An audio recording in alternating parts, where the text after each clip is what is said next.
ദേവാസുരം പാട്ട് ഞാൻ പറയാം.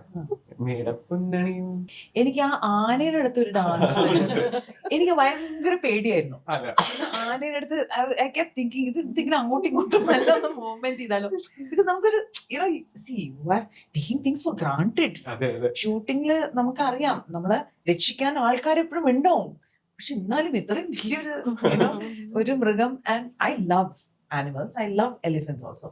പക്ഷെ വാട്ട് എവർ ഇറ്റ് ഇസ്, ആ ഒരു വിഷ്വൽ എപ്പോഴും എന്റെ മനസ്സിലുണ്ടാവും. ഇങ്ങനെ ഓക്കെ ഫൈൻ. രേവതിയുടെ ഈ ഒരു ഇന്റർവ്യൂ കണ്ടപ്പോൾ എനിക്ക് ആദ്യം ഓർമ്മ വന്നതെന്നറിയോ, ആന ഇവളെ കണ്ട് പേടിച്ചിട്ടുണ്ടാവും. ജഗതി കിൽക്കത്തിൽ പറയുന്ന സീനല്ലേ, നിങ്ങൾ കണ്ടു നോക്കിട്ടാ. ദേവാസുരം എന്ന് പറഞ്ഞ മൂവി കൂടുതലൊന്നും പ്രത്യേകിച്ച് പറയേണ്ട കാര്യമില്ല. ക്ലാസിക് മൂവിയാണ്. ആയുഷേച്ചിയുടെ സംവിധാനത്തിൽ 93 ഇറങ്ങിയ മൂവിയാണെന്ന് തോന്നുന്നു. അത് മോഹൻലാലും ടീമും ഗൾഫ് ഷോ പോയിരുന്നു, 1992 സ്റ്റേജ് ഷോ. അത് കഴിഞ്ഞിട്ട് ഇവർ ആദ്യം മിക്കവരും ഉണ്ട് അതിലെ ജോയിൻ ചെയ്ത പടമാണ് അത്. മോഹൻലാൽ, ഇന്നസെന്റ് നെടുമുടിയോട്, രേവതി ഇവരൊക്കെ ഒരുമിച്ച് ജോയിൻ ചെയ്ത പടമാണത്.